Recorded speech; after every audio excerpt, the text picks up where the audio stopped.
আসসালামু আলাইকুম। আমি মোহাম্মদ রেজাল হাওলাদার আপনাদের সাথে আছি। সুপ্রিয় দর্শক, আপনারা জানেন যে বাংলাদেশের যে শিবির নেতা যে জিশান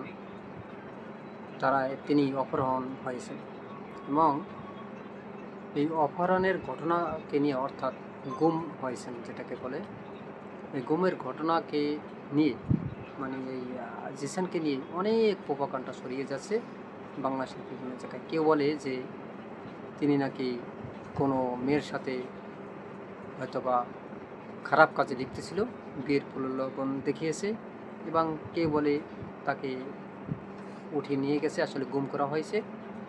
এখন একজনে এক ধরনের বিবৃতি দেয়, এমনকি যে সংসদের আপনার যে স্বরাষ্ট্রমন্ত্রী এই জিশানকে নিয়ে একটা বিবৃতি দিয়েছে,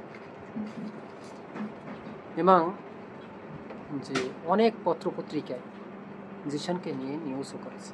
আসুন আমরা এই যে ডেইলি স্টার একটা তার নিউজ নিয়ে আমরা আপনাদের সাথে আলোচনা করি, পরে বিশ্লেষণ করব। দেখি ডেইলি স্টার কী লিখেছে। ডেইলি স্টার এবং আপনার যাই হোক, দেখি ডেইলি স্টার কী লিখেছে। অপহরণ নয়, আত্মগোপনে ছিলেন শিবির নেতা জিশান, বলছেন কি পুলিশ। কুমিল্লার দাঁতকান্দি থেকে বাংলাদেশ ইসলামী ছাত্র শিবিরের নেতা জিশান অপহৃত হয়নি। এক নারীর করা ধর্ষণের অভিযোগ ও বিয়ের চাপে এড়াতে তিনি স্বেচ্ছায় আত্মগোপনে ছিলেন। পুলিশ প্রেস বিজ্ঞপ্তি নিয়ে এসব তথ্য জানিয়েছে। দেখেন, এখানে কিছু কথা আছে, সেটা আমরা পরে বলবো, তবে ভিডিওটি সম্পূর্ণ দেখবেন। ভিডিও শেষে রয়েছে কিছু চাঞ্চল্যকর তথ্য, যেগুলো সত্য সেগুলো ওপেন করা হবে। গতকাল শুক্রবার রাত 10টার দিকে কুমিল্লায় লাকসাম রেলওয়ে জংশন এলাকা থেকে জিশানকে উদ্ধার করে পুলিশ।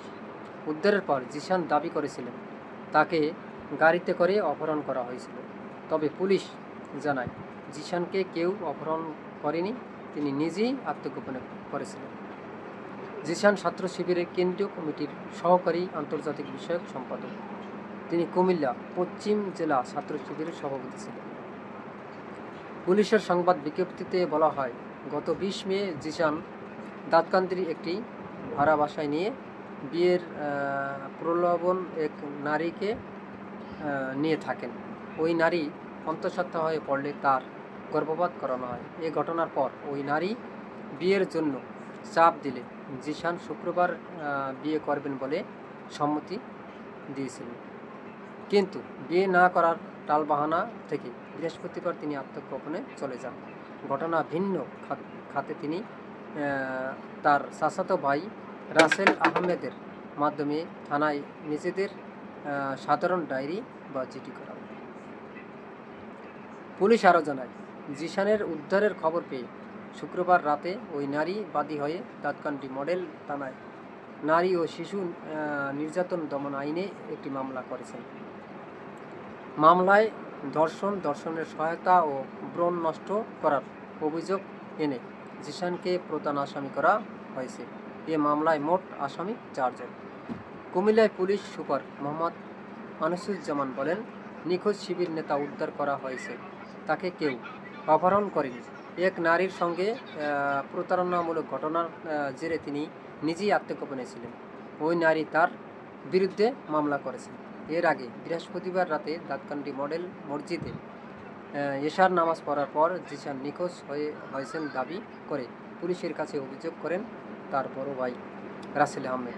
পরিবারের দাবি ছিল, বৃহস্পতিবার রাত 8:29 জিশান সর্বশেষ হোয়াটসঅ্যাপে সক্রিয় ছিলেন। এরপর তার মুঠোফোন বন্ধ পাওয়া যায়। স্বজন ও পরিচিতজনরা খোঁজাখুঁজি করেও তার কোনো সন্ধান পাওয়া যায়নি। গতকাল রাত 11 জুন বাংলাদেশ ইসলামী ছাত্র শিবির কুমিল্লা সাবেক সভাপতি কেন্দ্রীয় সহকারী আন্তর্জাতিক সম্পাদক জিশান আহমেদ অপহৃত হয়েছেন, এটা বলছেন ডক্টর শফিকুর রহমান। আসলে তিনি লেখছেন যে জিশান নিখোঁজ হওয়ার পর অপহরণের অভিযোগ তুলে উদ্বেগ জানিয়ে গতকাল শুক্রবার বিকেলে জামাতের ইসলামী আমির শফিকুর রহমান তার ভেরিফাইড ফেসবুকে একটি পোস্ট দিয়েছেন। দেখেন, একটা লোক হঠাৎ করে নিখোঁজ হয়ে গেছে। নিখোঁজ হওয়ার পর আসলে তাকে খোঁজাখুঁজি করে তার পরিবার কেউই পায় না। না পাওয়ার পর থানায় একটা অবশ্যই ডায়েরি করবে, কারণ তিনি যেহেতু রাজনীতির সাথে জড়িত। এবং তাকে পাওয়া যায়, তাকে পাওয়া গেছে দাউদকান্দি অচেতন অবস্থায়। আমরা দেখেছি ফেসবুকে এটা পাইছিলাম। অচেতন অবস্থা, তার গায়ে মারের দাগ, এবং অর্থাৎ তাকে টর্চার করা হয়েছে সেটা বোঝা যায়। এখন হঠাৎ করে, এর আগে কিন্তু এরকমের কোনো ঘটনাই হয় নাই। যখন তাকে পাওয়া যায়, পাওয়ার পর ওই নারী কি করে একটা কেস করে। আসলে এটি হচ্ছে একটা সাজানো নাটকের মতো হয়েছে এই ঘটনাটা, যেটা আমরা বলবো। যখন আমার কথা হলো, যদি ওই নারী ধর্ষিত হয় বেশ, বা তাকে বিয়ের প্রলোভন দেখাইছে, তাহলে এইটা আগে করলো না কেন? মানে এই কেসটা তার নামে যে জিডি বা যাই করুক, এটি আগে করে নাই কেন? আর এটা তাকে পাওয়ার পর করেছে কেন? যদি আমি, যেহেতু ঠিক আছে, আমার সাথে প্রতারিত হয়েছে, আমি জানি যে সেও প্রতারণা করছে, ঠিক আছে, তাহলে সে আমাকে যেহেতু বিয়ে করেনি, তাহলে আমি যাইয়া থানায় যাই একটা কেস করি, এটা স্বাভাবিক। বা তালবাহানা, এটা বোঝা যায় না? হঠাৎ করে যখন তিনি গুম হয়, গুম হওয়ার পর এই ঘটনাগুলো আসলে ঘটিয়েছে। এটা কারা, এবং এটা কিন্তু বাংলাদেশের মানুষ হয়তো বা বুঝে, তবে সম্পূর্ণ ঘটনা এখনও পর্যন্ত সামনে আসেনি। হয়তো বা আজ বা কাল এটা সামনে আসবে, এটা খুব শীঘ্রই এটা সামনে আসবে। তবে আমি মনে করি আসলে এই যে গুমের যে ঘটনাটা, এটা বিগত 17 বছর ধরে ছিল। বিএনপির নেতাকর্মীরাও অনেক গুম হয়েছে, এবং স্বরাষ্ট্রমন্ত্রীকেও তিনি এখন অনেকে বলে শিলং সালাউদ্দিন, তিনিও গুম হয়েছিলেন। শিলংয়ে গিয়ে নাকি পাইছে তাকে। যাই হোক, আসলে কেন বলে এটা তো বোঝা যায় না, বলা যায় না। তবে এরকমের গুমের শিকার কিন্তু আরও হয়েছেন। ইলিয়াস হোসেন, আপনার সিলেটের রাজনীতিবিদ ছিলেন বিএনপির, তিনিও গুম হয়েছেন, তাকে আজ পর্যন্ত পাওয়াই যায় না। আমি মনে করি এই গুমের বিষয়টা এটা সম্পূর্ণ নিষিদ্ধ করা উচিত বাংলাদেশ থেকে। সুপ্রিয় দর্শক, আপনারা কি মনে করেন?